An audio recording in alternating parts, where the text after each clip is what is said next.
My husband was in a head-on collision. It was 100% the other driver's fault. We're going to settle with the insurance company and need to know how much is fair. We're afraid they'll drop their offer if we push too hard. And that comes from Tammy.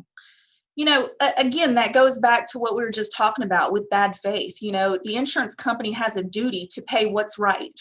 And so when you ask how much is fair, well, that depends on a few things. That depends on your damages. That could include your medical bills, future and current, your lost wages if you had to miss work. That could include property damage if your car was totaled.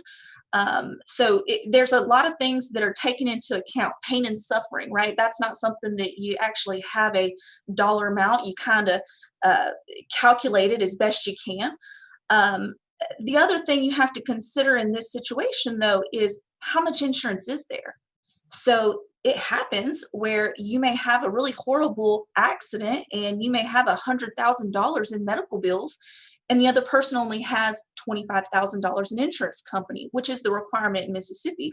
So in that situation, we always fall back onto that uninsured motorist that you should pay for. So there's a lot of moving parts here. I would not say you should ever be afraid to push too hard. Make them pay what's right. Make you whole again. That's what insurance is for. Tamika, the other thing is, you know, the insurance companies have a database of what they paid on, say, a broken arm in Hinds County for a 29-year-old plaintiff. They already know what the range of that is. And so this is why it is important to talk to a lawyer, because Tammy and her family, they probably haven't ever had a case before. And I know they haven't had 1,000 or 10,000 cases. And it's intimidating because they just don't know how much it's worth. They may think it's worth $1 million. Well, it's probably not worth that much, but it might be worth $100,000 to $150,000.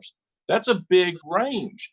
And if you can get a lawyer who's consistently getting on the high end of that range, that's who you want to get. And so a lawyer who's done thousands of claims also has a database, or at least the ability to know what the case is worth.